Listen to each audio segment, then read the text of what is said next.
Hey everyone, welcome to another Ninja RMM MSP Live Chat.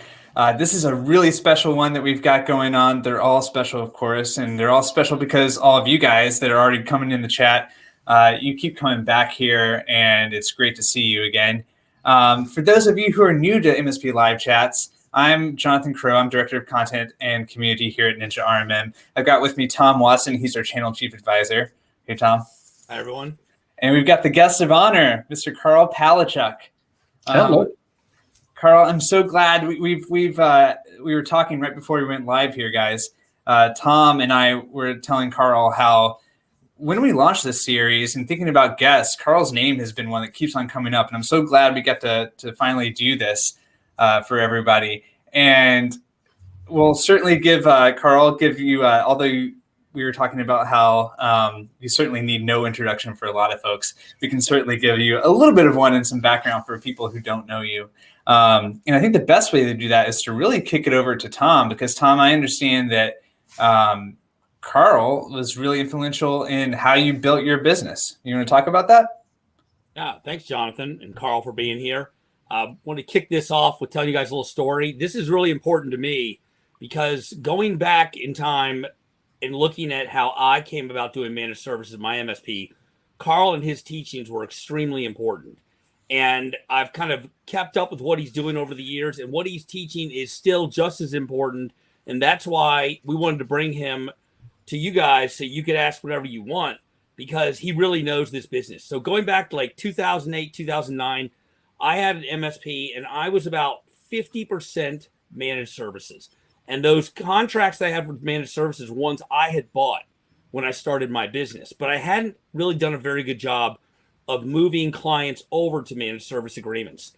Now, what I was faced was then we, of course, had the Great Recession and had a lot of problems there. I started seeing problems getting paid on time. And I realized there were some big problems with how I was doing business because I was doing the work. And then I was a couple weeks later putting a bill together based on notes I had, and then sending it out, and then getting paid, 4 to 6 weeks or later after that. And one of the main things, and Karl's going to speak about this as well, that I tuned in on his teachings were getting paid up front. And I know it's a big one for Karl. But going back again, what happened was I found out, I got one of Karl's books. I found out that he was doing a pre-IT Nation one-day like pre-conference in Las Vegas, and I flew out there and went to it and met Karl and went through the day training and went to IT Nation. I came back from that and I created the cost calculator, which is one of our assets in Ninja RMM that we make available that I would use to put in all of my cost of service, all of my costs for, all the various vendors I was paying for different pieces of the managed service agreement for my stack. And I could create a price out of that. And then after that, I wrote a managed service agreement. That, too, is based on many of the teachings of Karl.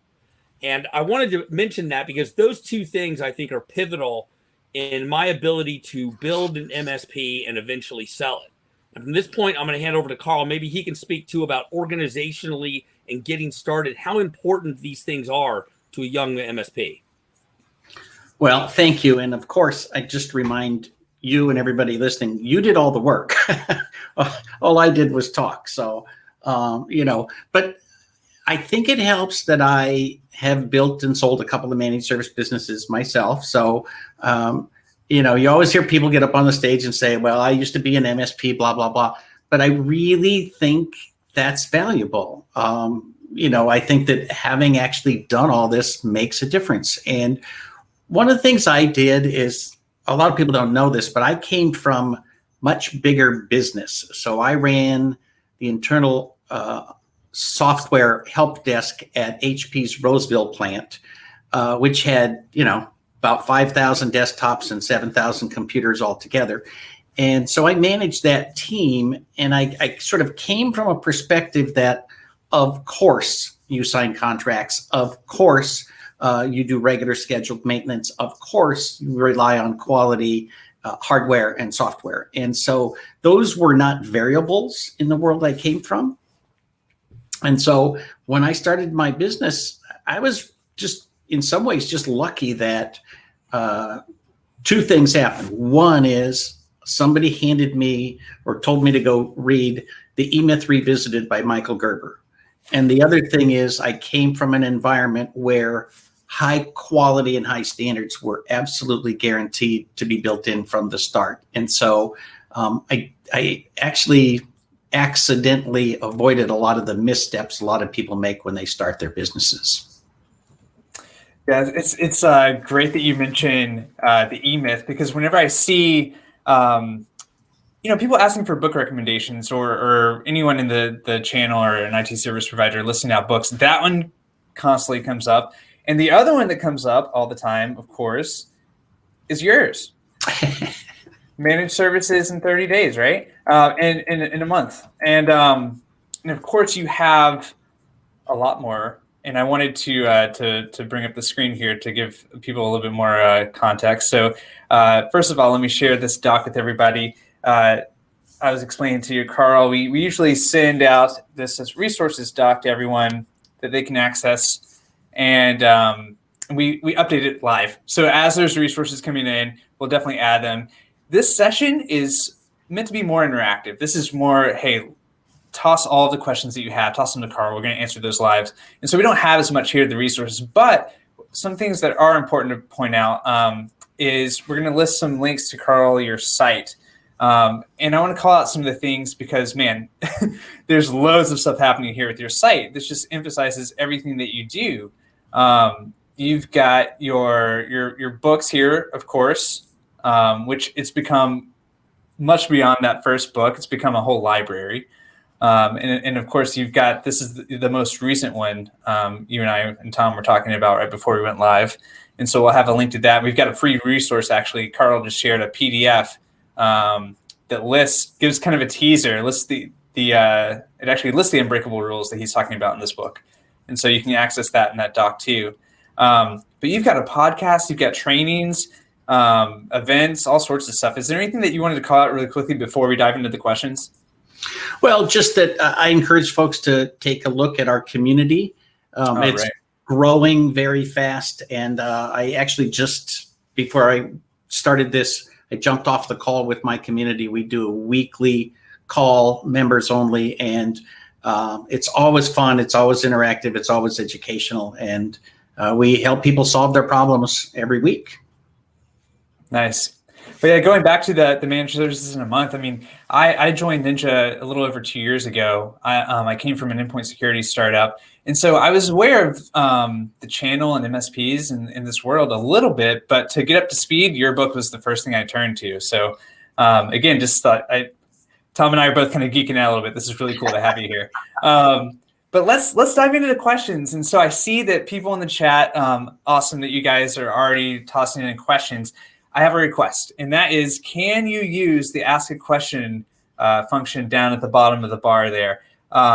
I've grabbed the ones that for the folks who did put them in the chat, I grabbed those and I've tossed those in there, but I just want to make sure chat can be for commenting on Karl's comments and talking to each other and all that good stuff. But if you have a question, just to make sure we definitely get to it, make sure you add it to that section.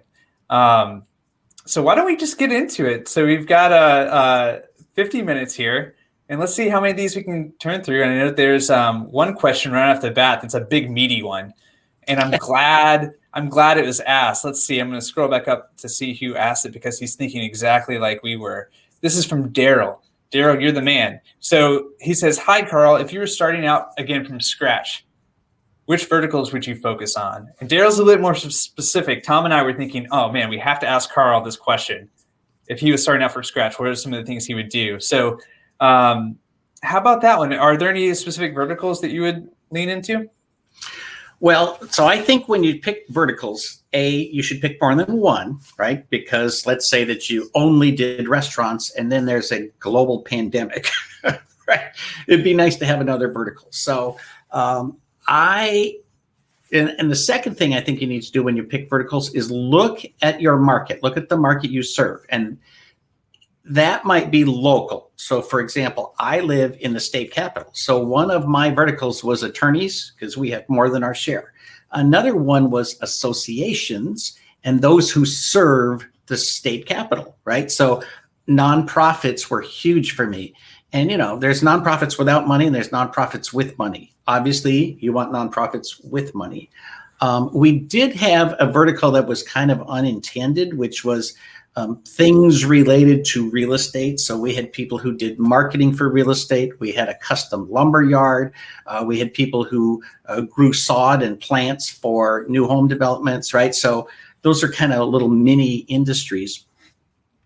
But when you're picking it, if you think locally, if you want to stay in a local market, what are the big industries? And, in some ways, other people are going to be focusing on those. But in other ways, if you truly focus on a vertical, you learn their language. You go to their offices and you literally pick up the magazines that are sitting in the waiting room and you subscribe to them. And you join their associations and you go to their meetings. And just like online, when you hate it when people jump into a forum, throw up their spam and then leave, you don't want to be that way. When you join a vertical, you need to dig into it, learn their language, and be an insider. And that's huge. It's absolutely gargantuan. The other way to do a vertical is to go national or international and think about a subject matter. I have a former coaching client who is a specialist in a specific kind of software that runs on Macintoshes for running legal offices. He literally is the guy that you go to, right? And so it's huge to be the one person who is the only fish in a very well-defined pond. And I know a lot of people are reluctant to have a vertical because they say, well, I want the whole universe as my market. That's fine, but you can't market to the universe. You can market to a specific group of people, and you have to then go find where they live, join their communities, become one of them. And I think that's how you take advantage of a vertical. That's interesting. I know Tom has some thoughts he wants to share too. And sorry to interrupt you, Tom. I saw you getting ready to comment, but one other question for you, Karl, around this. And Brock actually points out doing a SWOT analysis. I mean, I think it'd be interesting. I'm sure for a lot of people, this is something that happens kind of naturally. Like you get a really good client or a good couple of clients in a certain industry, and then it kind of organically happens that way, or you have a background in something. But maybe put it in a different way. Are there any verticals that you would absolutely not focus on, that that people couldn't pay you to focus on, that you'd want to stay away from? For me, that's just literally a matter of morality, right? Like, I'm not going to support industries that I don't agree with.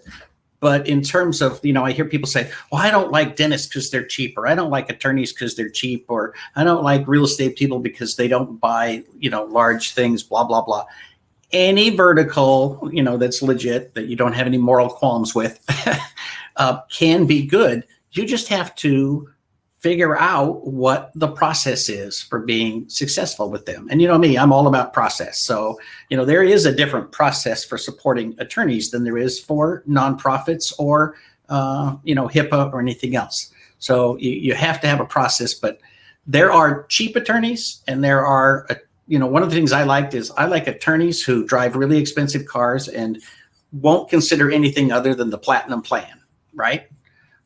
Dentists are similar. Like, there are people who say dentists are cheap. It's like, well, no, dentists buy hundreds of thousands of dollars worth of equipment, and the support of that equipment is included.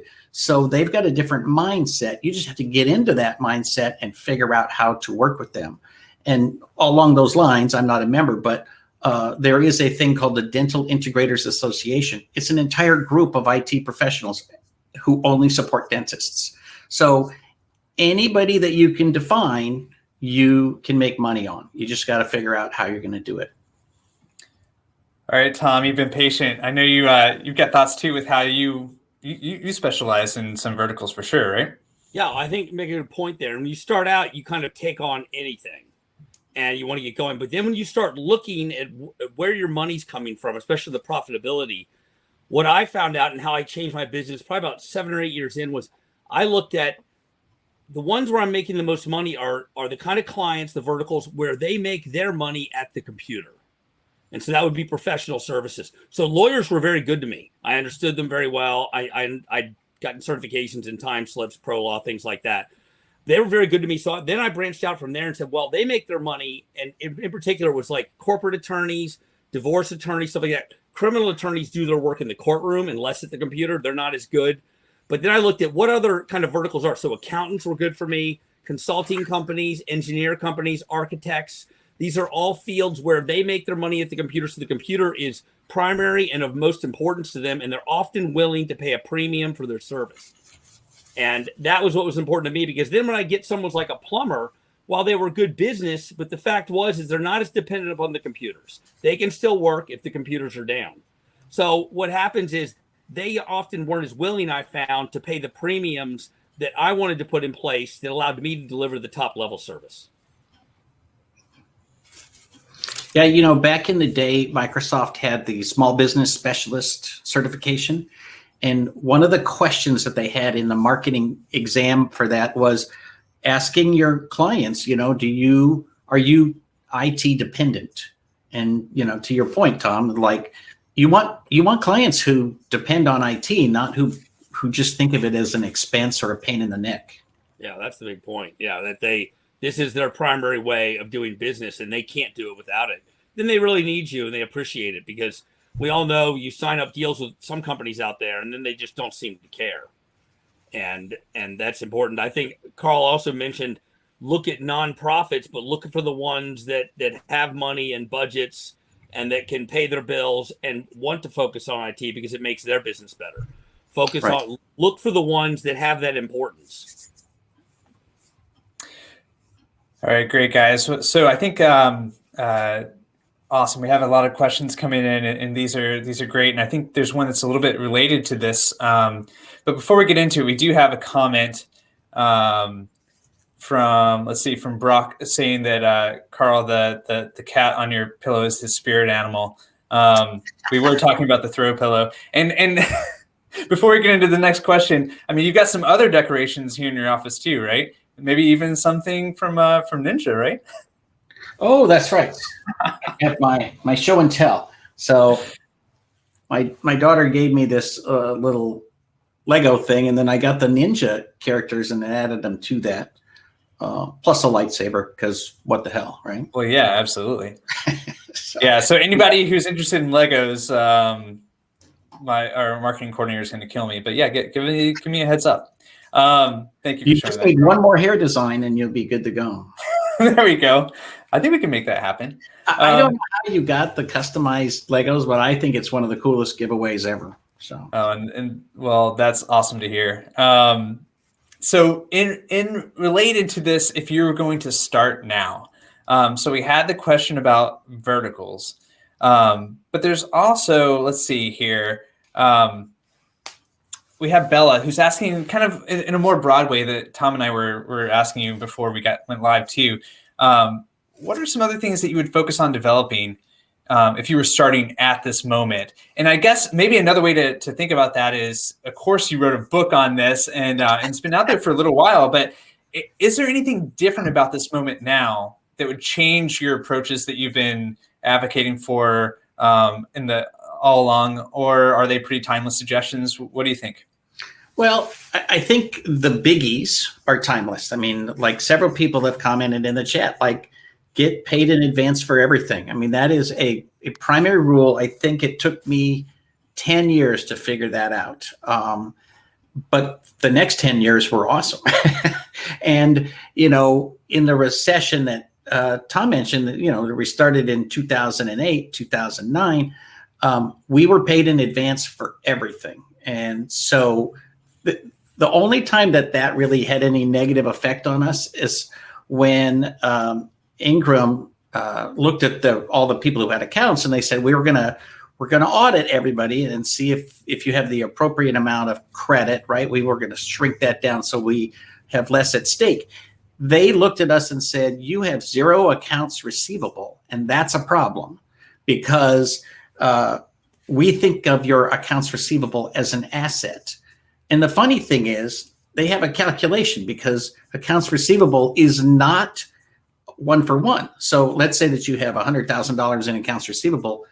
They think that's worth $90,000. And in other words, they know for a fact if you have ongoing accounts receivable, you will not receive all that money. And so I was like, you know what? You can shrink my account a little bit if you need to, because I've got all that money in my bank. That's where I want the asset, is I want that cash in my bank, not in my accounts receivable. So things like that I would absolutely do. And that doesn't change over time, right? We're now in a recession where a lot of people just experienced in the last year, for the first time ever, that there are clients who don't pay their bills when they have to tighten their belt. And so a lot of people are getting on that accounts, the zero accounts receivable train, that just had never thought about it before. So I don't know that there's much I do different, except to take all the rules I learned and do them sooner. Karl, I'd like to comment on that about getting paid up front. One of the other things is that when you're designing your business or you're growing it, and when I came about Karl's trainings and I took that to heart, was I also wanted to build my business so I could sell it someday. And if you're getting your money up front, let me tell you what, you look a lot more attractive to buyers, because they know that you don't have problems with your accounts receivable, and also you're not spending all that time trying to track people down for money, because once people have a service and it's done, they are much less likely to pay. Right. If you can pay beforehand, that's where it's at. Well, and it's funny because a lot of people, when you start out, you don't think about, I need an entire infrastructure to go collect money. I need to pay somebody in the front office to be making phone calls and asking people to pay a bill that they clearly owe us. On and on. It's huge. And, the best thing about managed services is you get paid in advance, and then you, every time you add a contract, you notch it up, and eventually all of your bills are paid on the first day of the month. And then all of your payroll is paid on the first day of the month. And then all of your bills and your payroll and everything, plus a little profit, comes in on the first day of the month. That's a pretty awesome thing. Karl, how did you draw the line in terms of, if they didn't pay on time, what would you do? At what point did you cut it off? Did you have do you have something you specify in there for how to deal with that? Well, what we did is that, first of all, we just gradually moved people to a pay in advance system, right? So one round of contract renewals, we just went to, I'm going to ding your credit card on the first day of the month, or you can pay with a check or whatever, but we have to receive it by the first day of the month. And then, stuff does come up. And so supplemental invoices, basically we had a simple rule. Every Monday we'd look at everything. And if anybody had $500 or more in outstanding invoices, my office manager would send them a note and say, hey, and basically we, just like everything else, there was a process to communicate about getting that money. It's not a huge problem in our industry, but when it is a problem, it is a problem. And I have to say, this sounds like BS, but I've met more than one person who is owed $40,000, $50,000, $60,000 by clients who refuse to pay. And when I say, you have to go get that money, like literally hire me, I will today go get you your money. And they say, no, I can't ask for that. They're my best customer. Oh. And I think, well, who's your worst customer? Yeah. Because you're going to deal with these people to pay a percentage of this, and your actual good customers are paying you full price. Yeah, I think that's a good point. I mean, your best customers are certainly not the ones that owe you money. Right. Yeah. I mean, they're not doing you favors. And I think that's something we all run into. We take on friends, networks, and businesses when we start doing this, and we make things. I finally started withholding service, to many clients that had that problem. And then eventually I just tell them, hey, I think there's someone else I'd pass them on to another MSP, because I found that the amount of time I would spend chasing down money in many cases wasn't worth it. Right. Well, one of the things that I did early on, again, just sort of stumbled onto doing this, is every few years I would do an evaluation of all my clients. Like literally, are they good to work with? Do they have interesting projects? Do they pay their bills on time? Do they invite us to their barbecues? Or, whatever it is, all the criteria that I want in good clients. And then I would have everybody on my team evaluate every one of our clients, and then we would talk about them. And if we all agree that somebody's a 4 or somebody's a 6, that's fine. It's the ones where somebody thinks they're an 8 and somebody else thinks they're a 3. Those are the ones we need to talk about. But basically, I call it weed the client garden, right? We would get rid of clients who are at the lower end of that. And that might be because they're cheap, or they don't pay on time, or they're abusive or whatever. But we're constantly making room for more clients at the top of the list who are fit our model of an ideal client. Hey, Karl, and Tom too. So we've got questions keep coming in. Thank you again, everybody, for using to ask a question. You can also, a fun little gamification thing, you can upvote things. So if you see someone else has asked a question that you like, feel free to upvote it to make it go up to the top of the list. But I see that some people are asking questions around hiring. And Karl, maybe this goes back into what you were talking about, where you start out and all of a sudden you make the realization, wow, there's a lot of back office stuff I have to do. Maybe I need an assistant who's going to help me with this stuff. But we have a couple of questions from people who are just starting off or making a transition to managed services, and they're asking about making their first hire. And it sounds like what they're focused on is getting a first technical hire, so they themselves are not doing everything, right? Putting it back in that frame of thinking in terms of you starting off fresh today, how would you go about hiring? Do you have a specific plan in mind in terms of specific role, like what your first hire is, maybe another hire after that? So this is what they call slow pitch, because you know the answer to this question already. So I'm a huge fan that your first hire should be an administrative assistant. And there's several reasons for this. First of all, if you think about it, when you hire a technician, it's because you think of your business as technology, and instead of a broader view of helping your client make their business more successful with technology. So when you think of it from the business perspective, you are more valuable as a technician. And so if you hire somebody to help you as an administrative assistant, you can get literally an unlimited supply of people who will work 10, 20, or sometimes 30 hours a week, whether they are single parents, parents who are staying at home, college students, right? There's all kinds of people who want to work from, say, 9 or 10 a.m. until 3 in the afternoon. And they want to have a job, and they will work for $15 an hour. And so you can hand them checking the email, sorting the bills, entering bills into the system, setting bills to be paid in QuickBooks, invoicing, making sure your newsletter goes out. I mean, there's so much work that we do that's administrative that you don't need a technician. And that allows you to go out and do more technical work at $150 an hour or whatever. You literally will pay for your administrative assistant in 1 or 2 hours labor per week.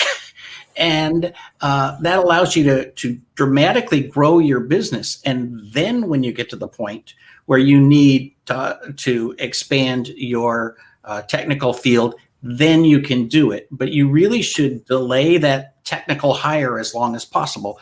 And I will say this is one thing that's dramatically changed in the last 12 years.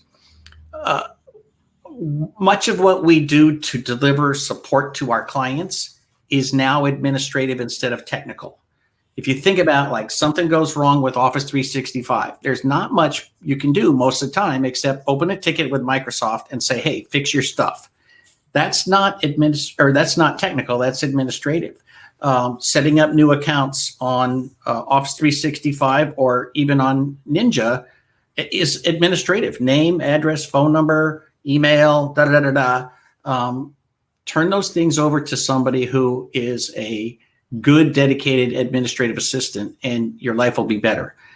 Then when you finally hire a technician, you need to become essentially at least a 50% salesperson. You need to be going out and making work so that you can pay that highly skilled, highly paid technician. So that's, for me, that's the 1-2 step, is get the admin, push that as far as it can go. On 2 different occasions, I hired an admin who later became an office manager. One was with me 5 years, one was with me 8 years. I think I'm kind of a mindset that even if I someday retire, I will always have an administrative assistant to take care of all the paperwork I don't want to deal with. Absolutely. Tom, with your experience as an owner, how did that line up for you? I know that we've talked about this a lot in the past of what, as an owner, what you wanted to pull yourself away from in terms of hiring, what roles you were looking to fill early on. I think Carl's dead on that. What I did is first I had to move it out of my basement, and as soon as I moved out of the basement into actually someone's attic, it was like above like a little convenience store. But as we know, why pay a lot of money for your office space when you're an MSP? And that was my first real hire, other than technicians, was to get an office manager / dispatcher, and someone who really understood urgency and could do some of the administrative thing and take that off of me, because I found that I needed to be focused on the high level tech work and the growing the business and fill that role and have someone who was making sure those invoices got out every day and those phones were answered. So I think that is a pivotal role, is that admin person. And I've spoken before, I eventually moved that person over into an inside sales role, because they knew the clients so well, they could end up upselling them on hardware and software and getting those projects scheduled and all that kind of stuff. And then I moved a real dispatcher into the dispatcher role. So I think I was going to say, I think that's a great point that, first of all, having somebody non-technical answer the phone is huge, right? Because no one expects them to fix stuff. So they go through the process, they enter a ticket, and then they hand it to tech support. The other thing that you kind of did there was you recognized that somebody had more talent than what you hired them for in the first place, and put them into a different role where they just sort of naturally bloomed. Being open to that with employees is huge.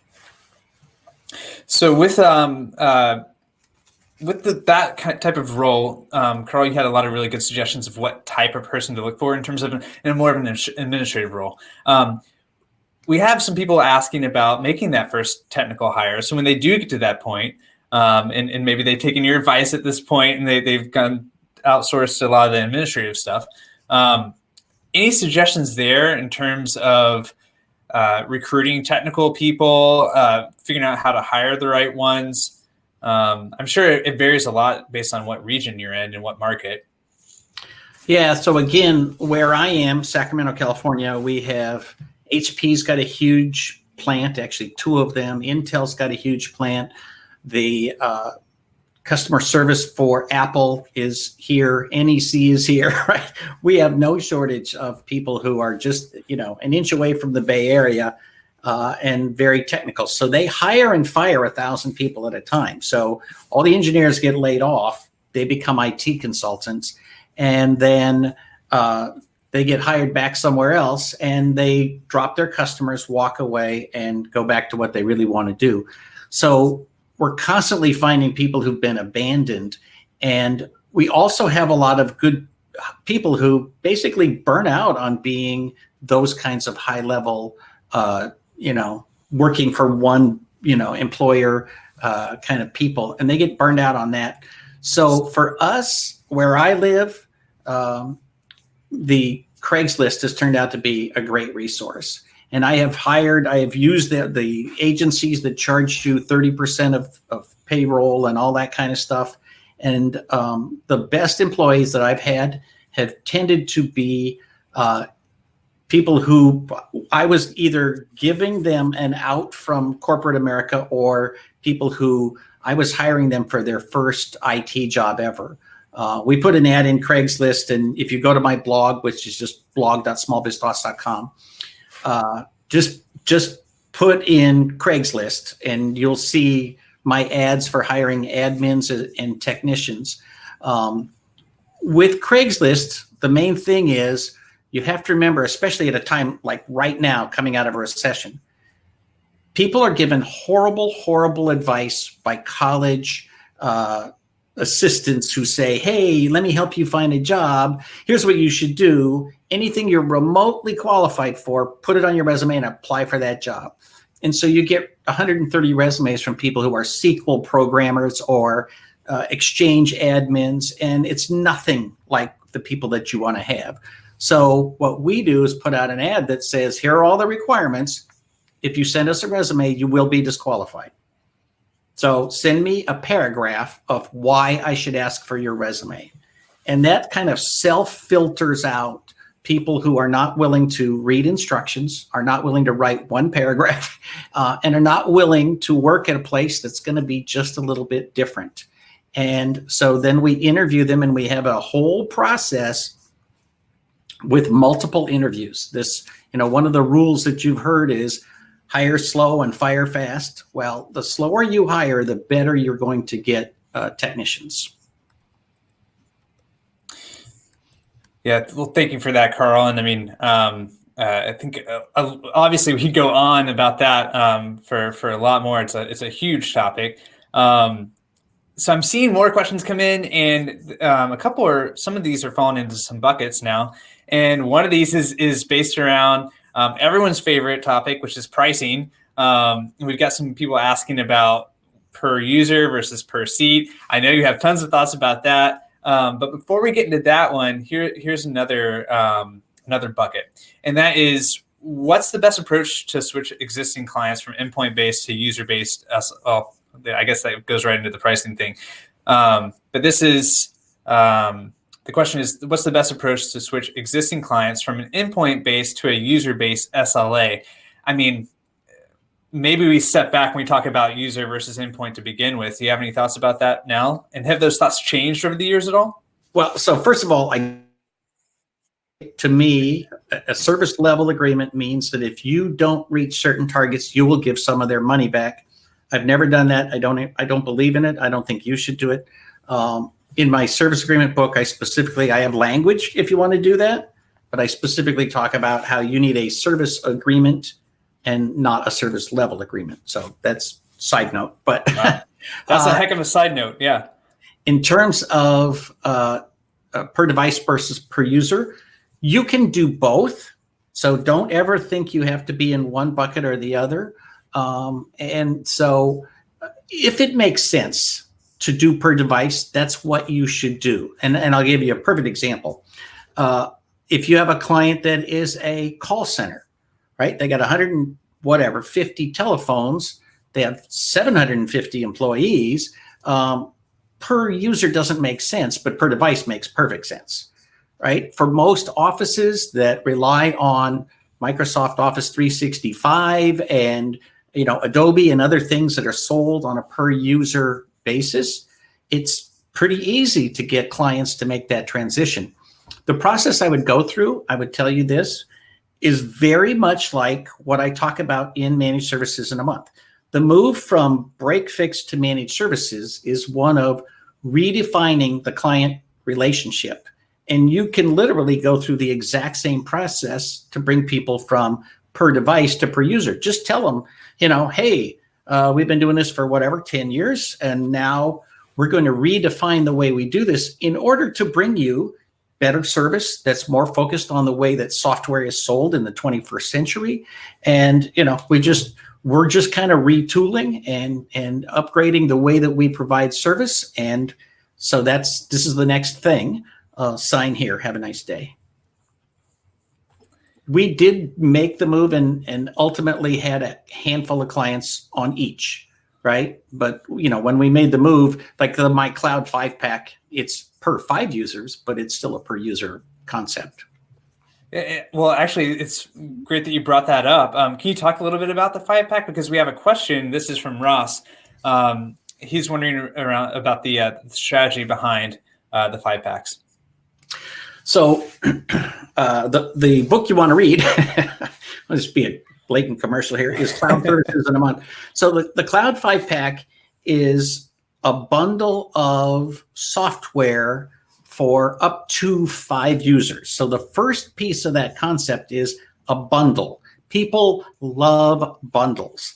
And if you think about what you buy a bundle for your telephone services, you buy a bundle for your television services, right? Your viewing, your streaming, whatever.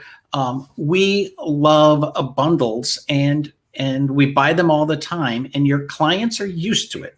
So that's the first piece. The second piece is, if you have something that says this is up to 5 people, you will probably have unused licenses, right? Exactly 1/5 of your clients have a number of employees that evenly divisible by 5.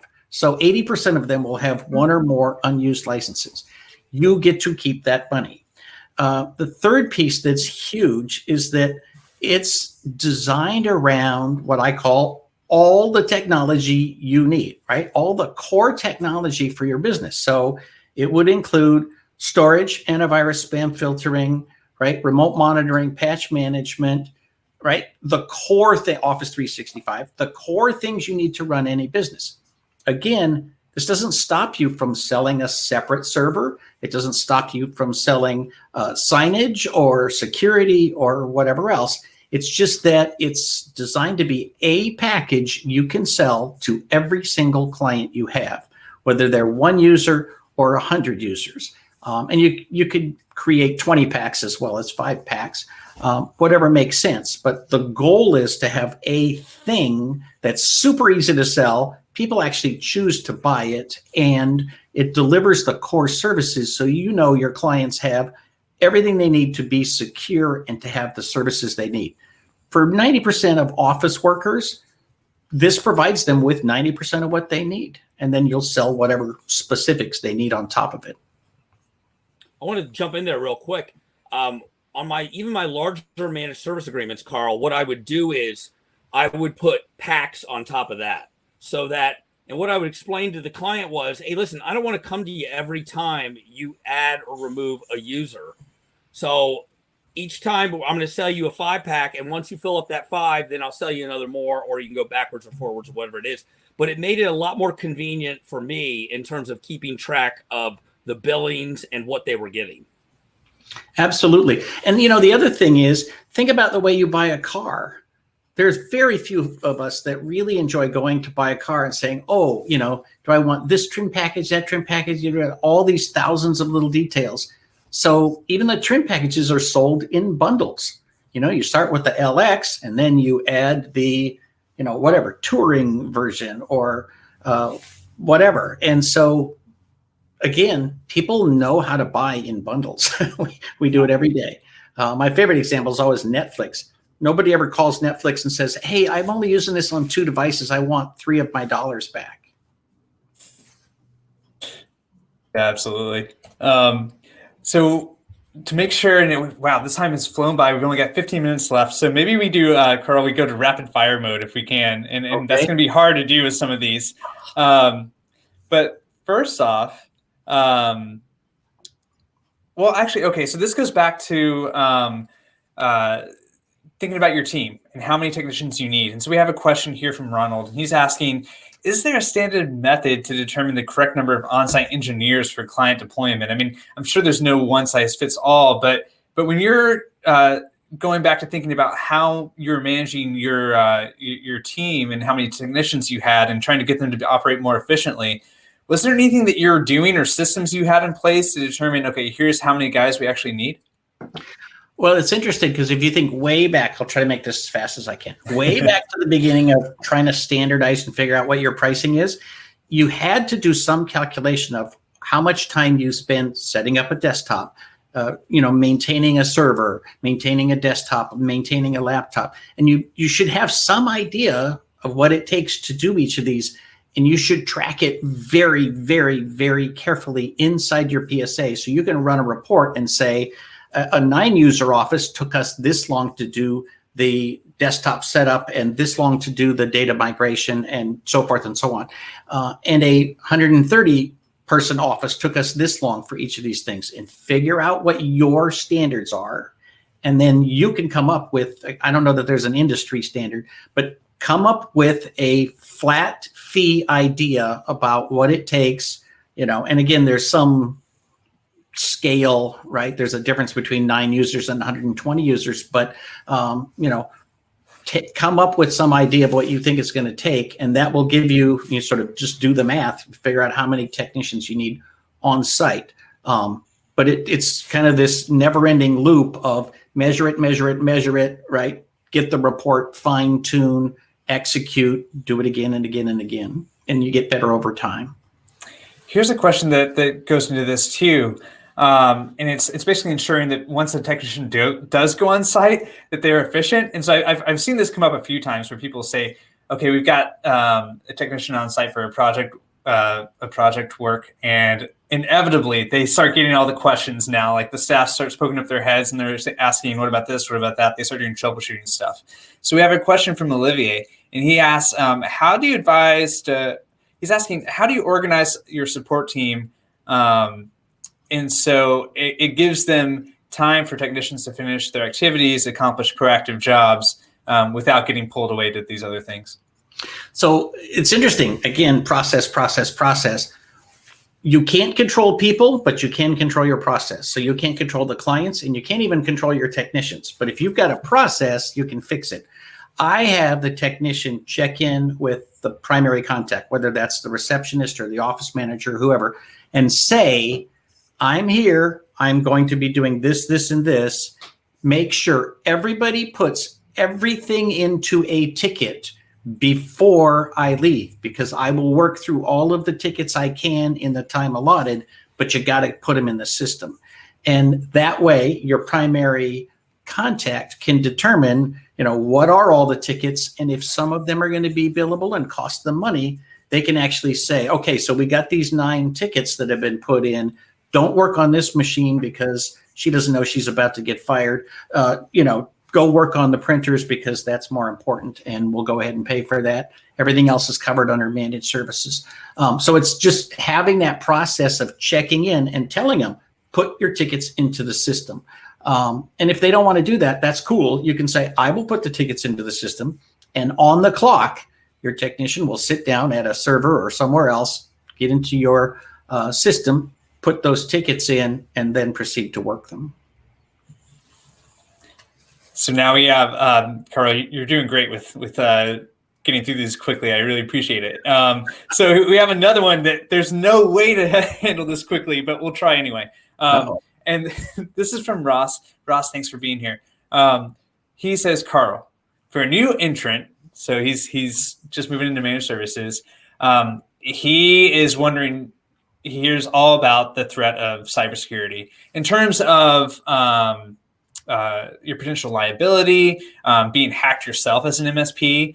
He's wondering, okay, first of all, does he really need to be worried about that?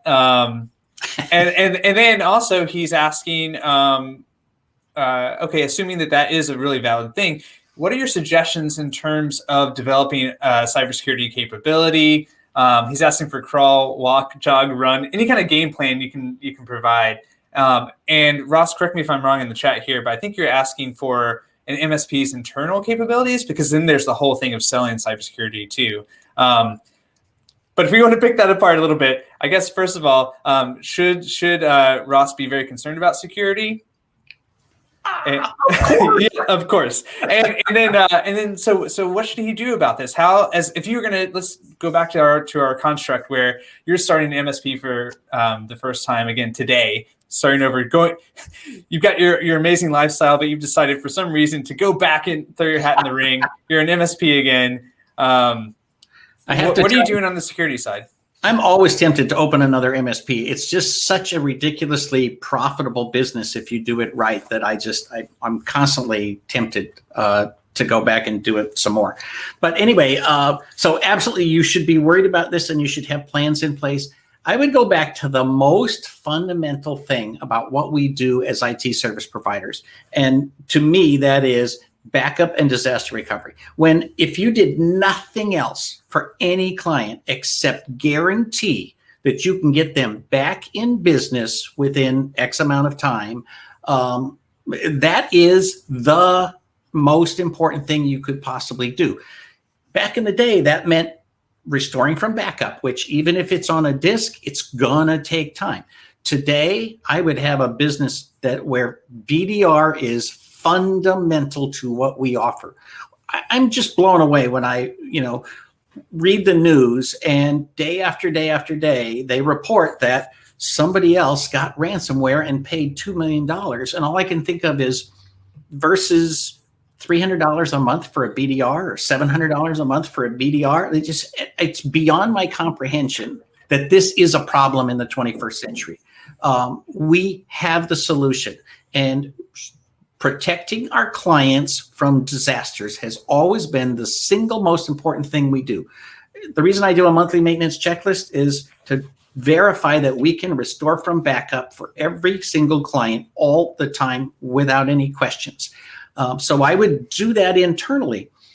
Second, this is kind of low fruit, is add two-factor authentication to everything. All of your employees, all of your clients, all of your products, everywhere that it is possible, add two-factor authentication. And make sure that people follow it. People used to complain about, I hate passwords and blah, blah, blah. And, all of that. It's like those days are way gone. Like now you got a phone. Everybody's got a phone. Get an authenticator on your phone. Show them how to do it. Walk them through. And it just becomes a normal thing. I'm going to log into QuickBooks. Okay, let me go open my authenticator and put in the code. That it just absolutely has to be the way that we do business from now on. Remember also the bad guys, which makes them sound not as evil as they are. They don't care who you are. Like there's a lot of, this is just randomly generated. So when people say, oh, they're not coming after me. Yes, they're coming after you. And IT service providers are a core target because you have access to your clients' systems. You have their logins, you have their, all kinds of information. And some of your clients, like if you serve attorneys, they have personally identifiable information that's a target. If you have financial people that do tax returns, accountants, they have personally identifiable information. Doctors have personally identifiable information. Many of your clients are the next level of targets after IT service providers. And the problem with antivirus and ransomware and all that, once something exists, it never ceases to exist. The first virus ever made is out there, and if you put in the wrong floppy disk, you will be infected, right?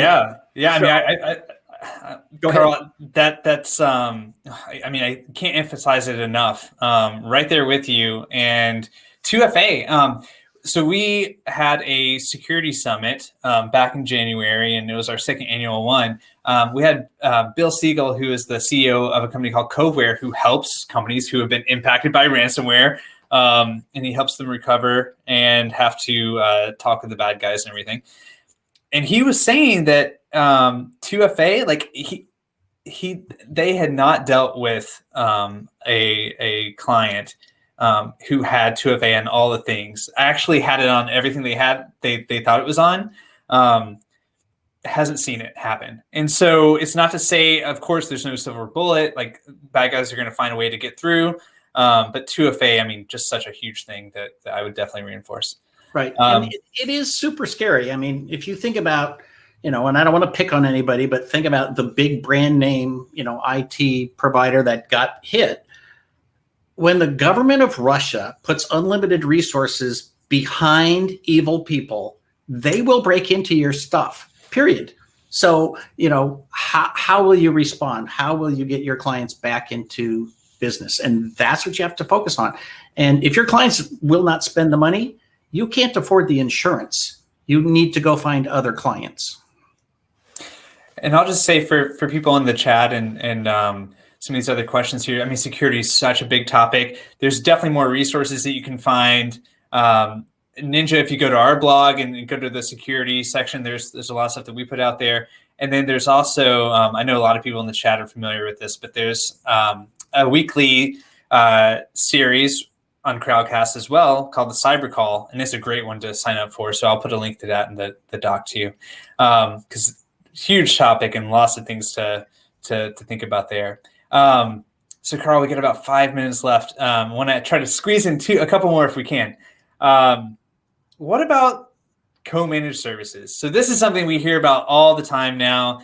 We've had Bob Coppage, who's got a Facebook group devoted to co-managed IT services. We've had him on a live chat before, and a lot of people really kind of starting to ramp up last year with the pandemic, started looking at what are the big opportunities for services providers, and started thinking, hey, maybe this is another big event that is going to cause more companies to look at their internal IT teams and realize that they could either do things more efficiently or effectively with farming out at least part of it to an MSP. And so any thoughts around co-managed services from your perspective?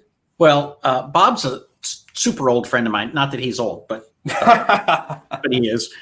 He's an old friend of mine, and I just have to say kudos for coming up. Like, I know very few people that I could point to and say he created a new jargon. Like, I think that so 100%, yeah.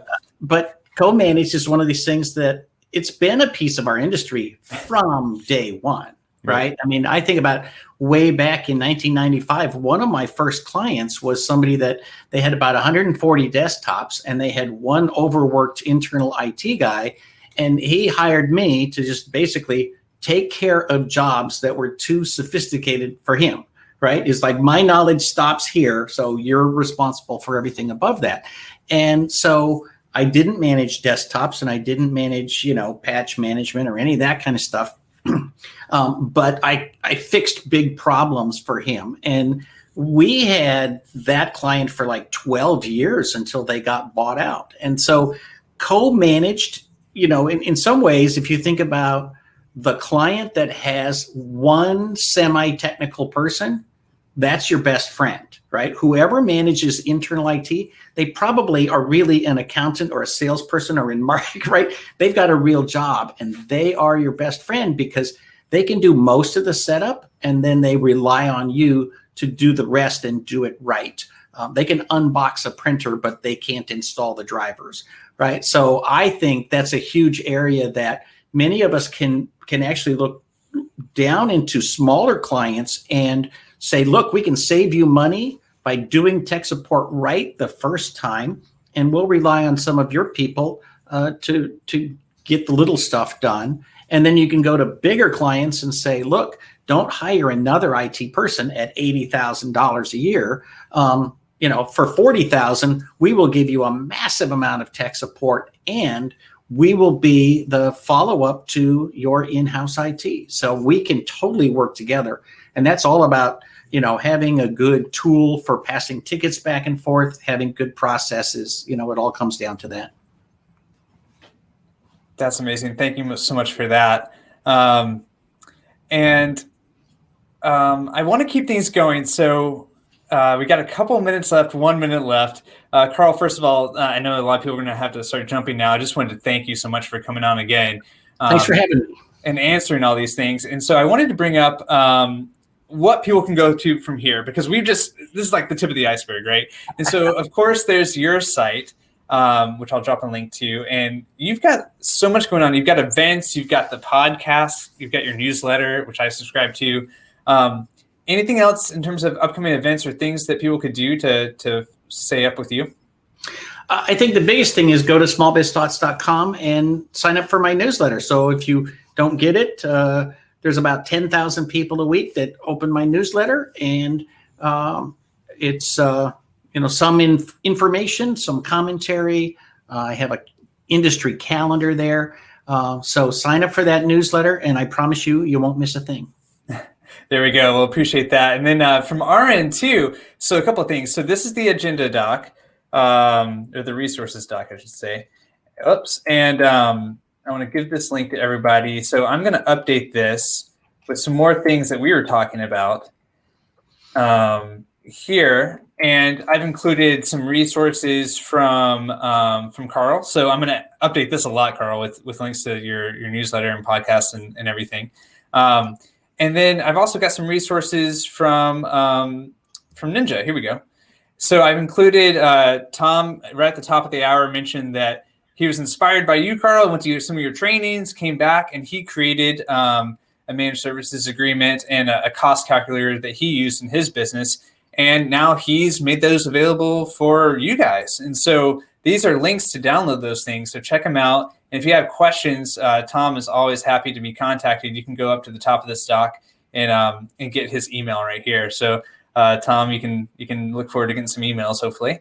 And then upcoming events. So there's our next live chat, which I did a poll on our Slack group, and that's one other thing I wanted to talk about. And thank you, Matt, for calling this out, suggesting that we get people going to this thing. So we have a Slack group that we started based around the live chats, and everybody, there's the invite link. Would love to have you guys in there. We can continue the conversation that way. You can connect with each other. And we always have kind of like a pre-game, post-game type of thing where we're sharing some links and resources and things. So definitely jump in there.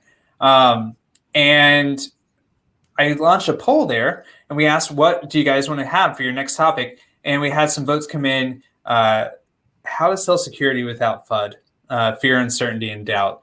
And so as Karl was talking about security, there's so much to talk about there. There's fear inherent in it. A little fear is good.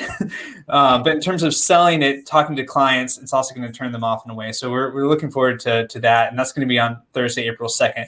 The last thing really quickly, this is something that we're doing with, speaking of security, with Scout Cybersecurity. Some of you may be familiar with Scout. And we're doing a promotion with them where they have created this holiday, actually. This is National IT Service Provider Day. Is it a real holiday? Yes, because they created it. But it's going to be April 22nd. It's a day for us to help celebrate all you guys and everything, and gals and everything that you do. And importantly for everyone here, there's a chance to win stuff. So if you register for it, you will basically, the way Scout set it up is everybody gets a $5 gift card. So by signing up, you're going to get $5 right off the bat.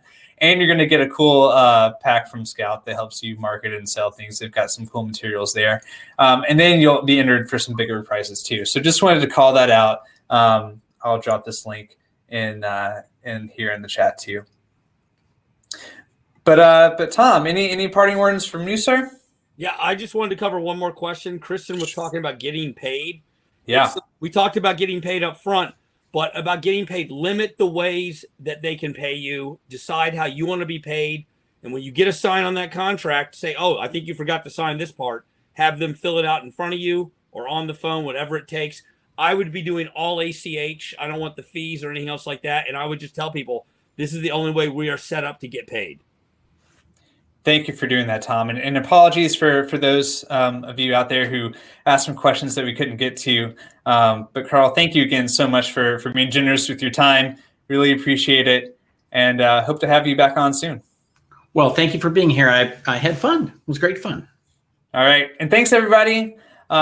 Take care. Have a good one. Hopefully see you in 2 weeks. We're going to be following this up with an email that'll have a link to the recording, that resources doc, and all that good stuff.